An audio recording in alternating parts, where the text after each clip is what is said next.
Olá, meus amados irmãos, a paz do Senhor Jesus. Graças a Deus, uma vez mais, temos o privilégio de estar aqui com vocês.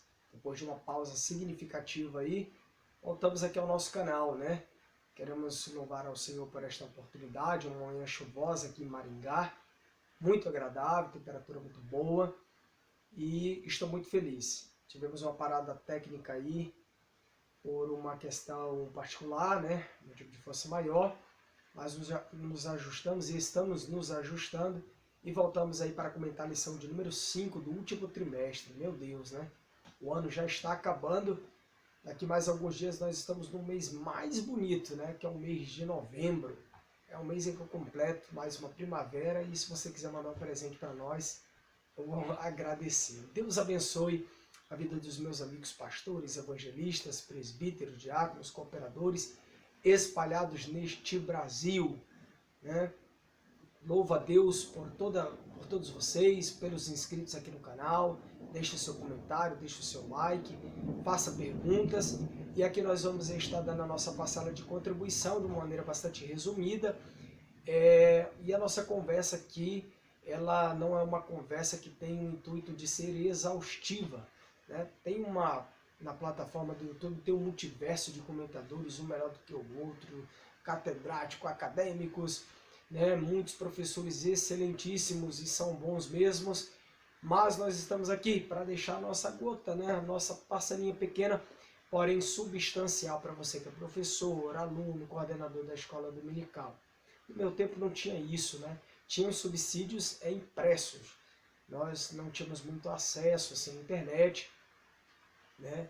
O tempo foi passando, é claro que as coisas foram evoluindo e hoje quem é que não está no YouTube, no Facebook, no Instagram, no WhatsApp, né? Alguém está sempre logado em alguma rede social ou numa mídia social. E eu louvo a Deus por este espaço aqui no YouTube de poder falar da palavra de Deus.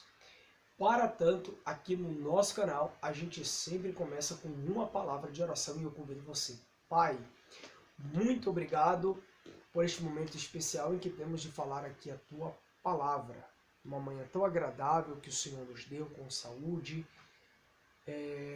com felicidade, com alegria, e que a Tua mão esteja continuamente estendida sobre nós e que os frutos dessa manhã vá para além da eternidade, em nome de Jesus. Amém. Então seja muito bem-vindo e vamos para a lição de número 5, o lamento de Jó. Semana passada eu estive lecionando lá no Templo Central, aqui de Maringá, e nós falamos sobre o drama de Jó e falei ali aplicando, né, a lição de uma maneira, num viés muito prático, porque a lição de número 4 é uma lição muito prática, né? O drama que o patriarca viveu, apesar de histórico, que aconteceu em algum momento da história, e vale ressaltar que existem N especulações por conta da linguagem em que o livro é escrito, e alguns querem colocar ele no tempo pós-Salomão, e outros puxam para cá, outros puxam para lá, até por conta da dificuldade de você cravar quem de fato escreveu o livro. Mas, de um modo geral, na nossa teologia pentecostal, a gente sabe que Jó pode ter vivido na era patriarcal, até pelas características, né, que ele vive. Ele é um homem grande no Oriente, né? Ele é um juiz da sua sociedade tribal, da sua comunidade tribal, da sua cidade. Ele é um grande empresário, né, um grande comerciante, um grande fazendeiro, ele é grande em tudo, até a família dele era grande, né? E aí Satanás vai até Deus e tem todo aquele diálogo que você conhece melhor do que eu, e então ele vai vivenciar dramas. Em que áreas, evangelista Melk? Em várias áreas, né? Na área sentimental, na área psicológica, na área familiar, na área empresarial, enfim, todas as áreas da vida dele ele vai ser atingido. Ele só não morre porque Deus não permite. Existem provações que vêm da parte de Deus, para forjar o caráter do homem. Existem provações que vêm da parte de Deus, a partir da sua permissão, que nem foi o caso de Jó, porque Satanás foi e se apresentou no meio dos filhos, né, de Deus e começou a questionar a retidão de Jó. Ora, o homem era reto, justo, temente a Deus e se desviava do mal, e isso chamou a atenção tanto de Deus quanto do seu adversário. E o adversário partiu com tudo para cima deste homem para destruir a vida, porque ele não quer ver a vida de ninguém, uma vida equilibrada, uma vida abençoada, uma vida na dependência de Deus. Só que maior do que o drama é o Deus que permitiu o drama se abater na vida de Jó. E agora nós vamos estudar o lamento, depois de 7 dias, sua cabeça raspada, vestes rasgadas, em cima do lixo, do monturo, da cinza, meu amigo. E aí ele vai esbravejar. O objetivo geral da nossa lição nos fala que Jó ele era humano, e a gente não pode ser hipócrita a ponto de dizer assim, Jó passou por isso, por isso, por isso, claro, é por essa situação e por aquela. Não. A gente precisa parar e entender que Jó ele era tão humano quanto nós. Eu fiz uma pesquisa no Google exaustiva e não consegui encontrar. E se você encontrar, você pode deixar no comentário o link, que daí vai me ajudar bastante. Eu não encontrei na pós-modernidade um casal que tivesse perdido 10 filhos. Pastor Mel, que eu conheço aqui na minha cidade um casal. Então deixa aí no comentário. Pelo menos no Google, né, que eu procurei, neste mecanismo de pesquisa, eu não consegui encontrar. Eu encontrei um acidente que vitimou 10 pessoas de uma mesma família. Mas aí entra avô, neto, né, sobrinho e tal, alguns irmãos.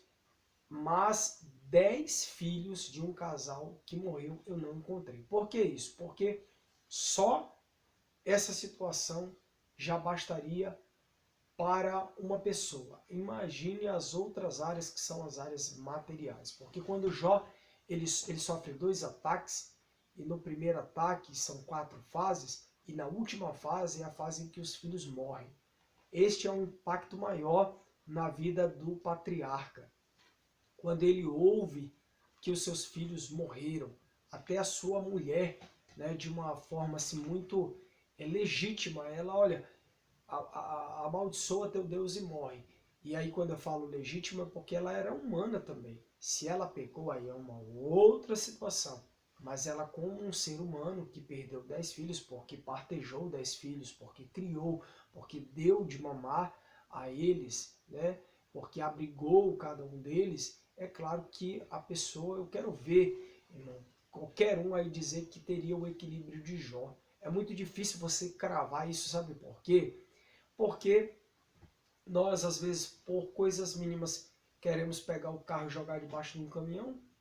Estou falando alguma mentira? Você já passou por algum momento, talvez até menos, do que essa adversidade da perda de Jó, e vou abandonar tudo, vou largar ministério, vou largar a esposa, vou sair de casa, vou me tornar uma pessoa comum, ou vou para balada. Acontece isso, irmão. Nós somos humanos, não podemos ser hipócritas e dizer que não, que me manteria fiel. A gente só sabe o que é sofrimento quando a gente passa por ele. A gente só sabe o que é angústia quando a gente passa por ele. E é claro que eu também não posso ser um bobo aqui de dizer que às vezes a pessoa está passando por uma situação que aos meus olhos parece que é nada, mas para ela é o calvário. Quando a pessoa chega ao ponto de se suicidar, e em Setembro Amarelo a gente teve muitas campanhas, né, contra o suicídio espalhadas pelo Brasil, a gente precisa perceber que para a pessoa que está vivenciando aquele tipo de angústia, é algo assim que o mundo vai acabar. E para nós parece ser bobo. Vou citar um exemplo. Eu conheci uma adolescente quando eu dava aula, né, eu dei aula há quase 10 anos em escolas, e ela queria se matar porque o namorado havia deixado ela. No universo daquela adolescente, o namorado dela era tudo. E aí houve a intervenção ali, né, da psicóloga da escola. Eu tive uma conversa com ela preliminar na sala lá, porque ela já chegou muito assim, com um semblante muito decaído, e a gente percebe, né, porque está dia a dia ali com os alunos, e eu tive uma conversa breve e encaminhei ali para a psicóloga da escola, e aí houve toda uma intervenção. Graças a Deus, essa adolescente, ela não chegou a cometer o suicídio, que já havia até publicado nas redes sociais que ia fazer, que isso, que aquilo. Então, ter o equilíbrio em momento do caos, do deserto, do vale, é muito difícil. Não são todos que conseguem reagir de uma maneira muito equilibrada ao momento do caos. Correto? Então, o lamento de Jó é o tema da nossa lição. Nós temos 3 objetivos específicos, que é esclarecer que a angústia de Jó fez com que ele desejasse a morte como um escape. Quem de nós não já desejamos a morte, não é, meu irmão? Aclarar o desejo de Jó em ser comum abortivo e pontuar que Jó representa os que em situação desesperadora não veem nenhuma luz no fim do túnel. O capítulo de número 3 é um capítulo específico do lamento de Jó, de quando ele desabafa, de quando ele chora, de quando ele lamenta. São 26 versículos que falam a respeito desde o dia que Jó amaldiçoa o dia do seu nascimento, até o versículo 26 que nós temos aqui na nossa lição. Nunca estive descansado, nem sossegui, nem repousei, mas veio sobre mim essa perturbação, porque ele não entendia o que se passava com ele. Um homem que sempre trabalhou, que cuidou dos filhos, que com certeza poderia julgar algo dentro da sua comunidade de uma forma muito assertiva. E houve uma pergunta na lição passada, lá na igreja, de uma irmã que eu achei uma pergunta interessante. Ela disse assim: Jó em algum tempo da vida dele foi negligente para com a vida espiritual dos filhos? No capítulo 1 tem resposta para a pergunta da irmã. Não. Por quê? Porque nos ajuntamentos que os seus filhos faziam, pós essas aglomerações aí, esses ajuntamentos, esses banquetes, o que ele fazia? Ele sacrificava ao Senhor e orava pelos filhos e falava: caso os meus filhos tenham pecado. Quem já tomou vinho, experimentou vinho, sabe que o vinho ele traz aquela alegria no coração. E se tomado de uma maneira muito excessiva, acaba que a pessoa, né, fica embriagada, que nem foi o caso de Noé, e no capítulo de número 9 do livro de Gênesis. E uma substância aí que vem do fruto, né? É um líquido que vem da uva, que quando muito fermentado, acaba que se a pessoa beber em excesso, se alegra ali e acaba falando coisas que não deveriam falar, fazer coisas que não deveriam fazer. Então Jó, por precaução, falava: olha, caso eles tenham feito alguma coisa, porque convidaram as irmãs dele, lá estavam lá banqueteando, eu já estou orando aqui pedindo perdão a Deus, né? Pelo menos, é claro que hoje a gente entende que é salvação individual, mas o papel do patriarca ele fazia, né? Orar pelos filhos, interceder pelos filhos, talvez orientar os filhos. E para ele ter tido o testemunho do próprio Deus, vês aí um homem temente, reto, que se desvia do mal, um homem justo. Então aí o adversário, não satisfeito com isso, chega a Deus e ali fala de Jó, né? E tal, a debalde, Jó te adora, também tem tudo. E aí Deus permite a provação a ponto de que ele tocasse em tudo, menos na alma, na vida do patriarca. E Jó vai sofrer os seus dramas em várias áreas da vida, como eu já falei aqui, e aí comercial, econômica, empresarial, familiar, conjugal, enfim, sentimental, psicológica, todas as áreas vão ser afetadas, mas a espiritual ele se mantém íntegro, no equilíbrio como poucos têm. A provação de Jó está num outro nível. Ela está num nível em que Deus permitiu uma aprovação sabendo que ele poderia suportar. Tamanho era o relacionamento de Jó com Deus. Você já parou para pensar nisso? O relacionamento que o patriarca tinha com o Senhor. Se eu não me engano, é o livro dos Jubileus, é um livro extra-bíblico. Quando você lê, há alguns apontamentos naquele livro que fala que Abraão ele teve o primeiro contato com Deus com 14 anos aproximadamente, quando Deus entrou na sua tenda e se revelou a ele. É por isso que você vai ver, e talvez isso jogue um pouco de luz a partir do capítulo 12 do livro de Gênesis, que todas as vezes Deus procura Abraão para falar com ele, tamanha era a intimidade. E no capítulo de número 22 você vai ver o patriarca levando o seu filho para sacrificar sem dar nenhuma palavra. Tamanha é ali a crença que este homem tem em Deus. E o lamento de Jó, ele passa por uma narrativa que compõe a maldição do seu próprio dia, né, do dia do seu nascimento. Pereça o dia que nasci e a noite em que fui concebido como homem. Convertam-se trevas, e aí ele vai narrar, até como de uma forma muito poética, melodramática, tudo aquilo que ele estava vivendo. Né? Ah, que solitária seja aquela noite, e suave a música, não entre nela, amaldiçoe naqueles que amaldiçoam o dia, que estão prontos para fazer correr o seu pranto, enfim, que dá alegria, saltam e exultam achando a sepultura. Então ele vai colocando nos versículos de 1 a 26 todo o seu lamento. Só que o lamento de Jó ele era legítimo, como eu disse, eu não posso ser hipócrita e dizer por que é que ele fala isso, porque às vezes a gente murmura por menos.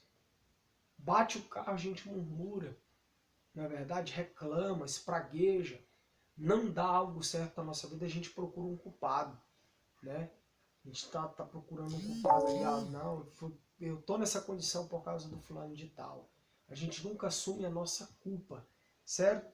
A introdução da nossa lição, então a gente vai retomar essa questão do que é o drama que Jó viveu na lição de número 4, e agora a gente percebe assim a reação humana diante do sofrimento. E as reações, elas são assim múltiplas, não é verdade? Eu vou citar assim, aqui um exemplo bem bobo. Semana retrasada eu tive no Beto Carreiro World, lá em Santa Catarina, com minha família, com os meus filhos, e nós fomos lá na Fire Whip, que é uma montanha russa, né, invertida. E fui eu e minha esposa. E ali naquela alegria, eu gosto muito daqueles brinquedos radicais, gritei de alegria e tal, e porque gosto bastante. E a minha esposa ficou calada do começo ao fim. São reações diferentes, não é verdade? Tinha gente que gritou de medo, teve gente que gritou de alegria. Eu estava assim, polvorosa, né? Porque ali é muito legal, um parque muito bacana. Eu fui na Big Tower, naquele elevador lá que sobe a gente 100 metros de altura, despencamos de lá a uma velocidade, né, grande, e ali em todos os brinquedos radicais ali eu fui. E as expressões, né, face aquele momento atípico, eles são diferentes. Até a gente riu, a gente tem a foto ali, que ela estava caladinha ali segurando no colete. E eu ali alegre, né? Na foto que temos ali eu tô toda assim polvorosa.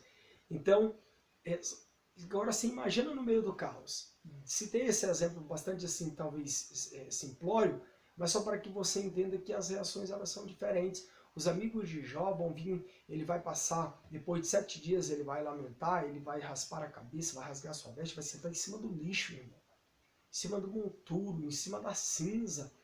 E ali ele, no meio do lixaral ali, vai arrumar um caco de telha, porque daí o segundo ataque já vai tocar na pele dele, né, na parte física dele vai sair úlceras, ninguém sabe se era uma lepra, tipos de câncer, ninguém sabe ali ao certo qual foi, só sabe que ele pegou um caco de telha, a única coisa que aliviava imensa dor, o seu hálito era podre, né?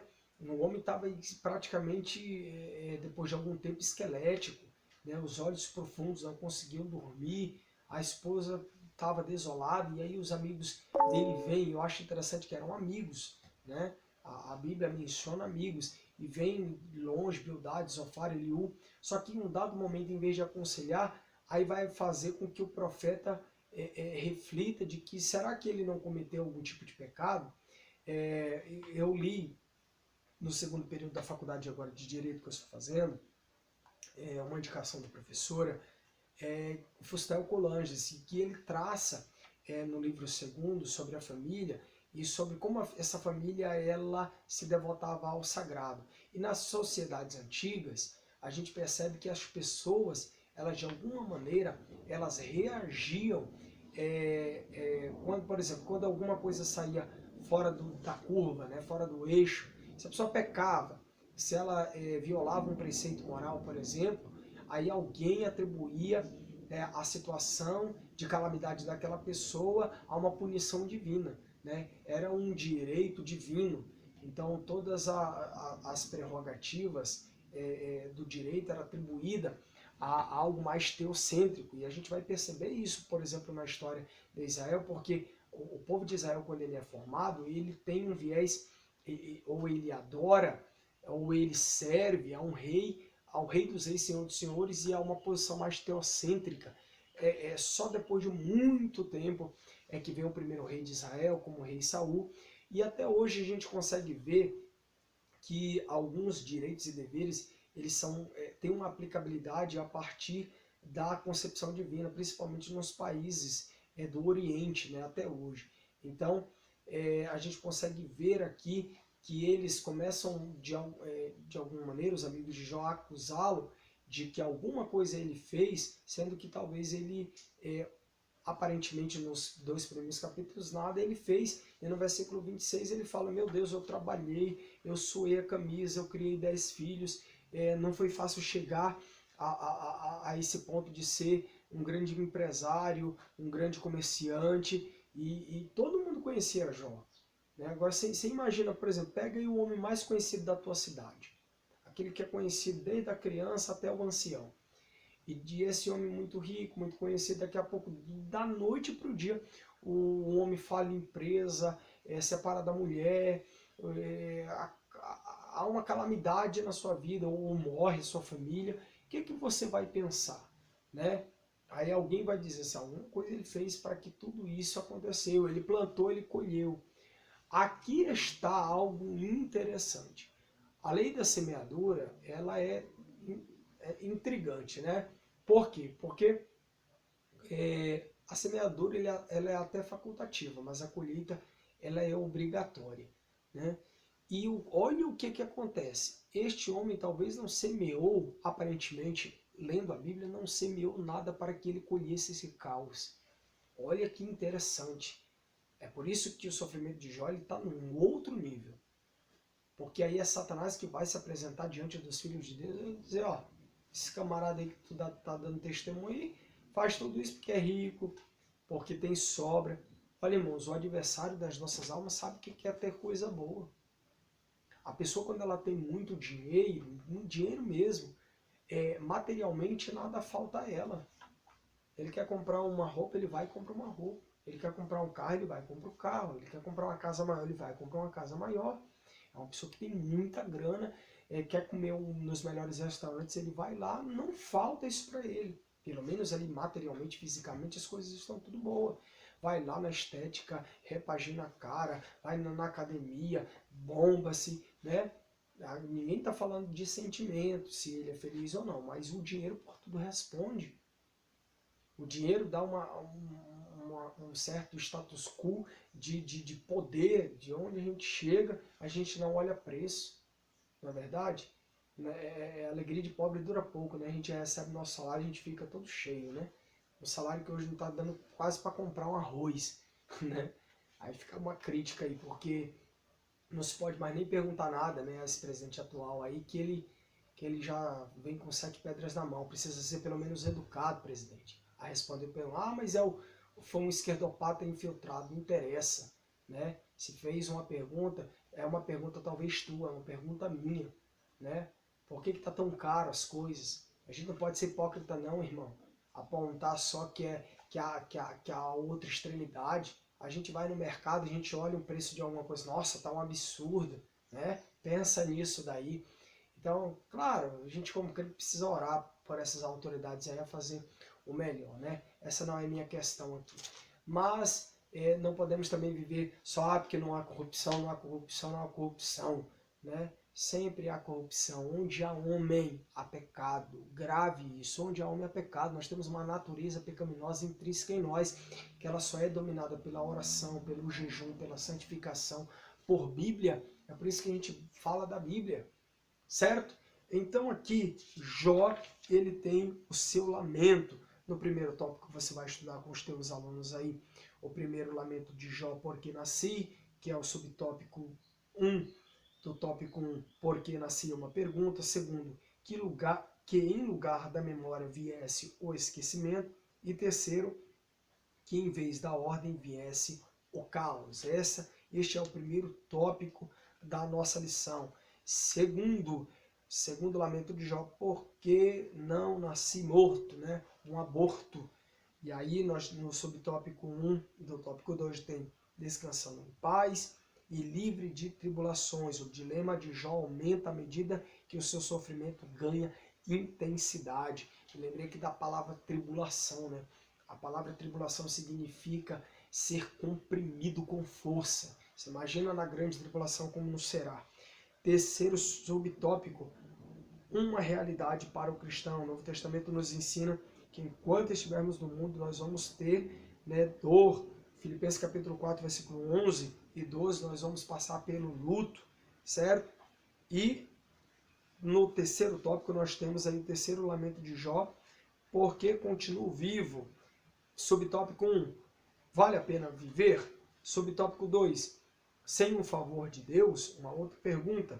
Subtópico 3, um caminho de sabedoria e maturidade, né? Muitas vezes sentimos-nos iguais a Jó, desorientados, passando pela via dolorosa sem saber o porquê estamos vivenciando, mas é Deus que está agindo, nunca para de agir, Deus tem o controle de todas as coisas. Então, nós temos aqui uma lição recheada para o próximo domingo, e eu achei muito interessante a forma como o autor dessa lição, ele soube dividir 3 fases do lamento de Jó.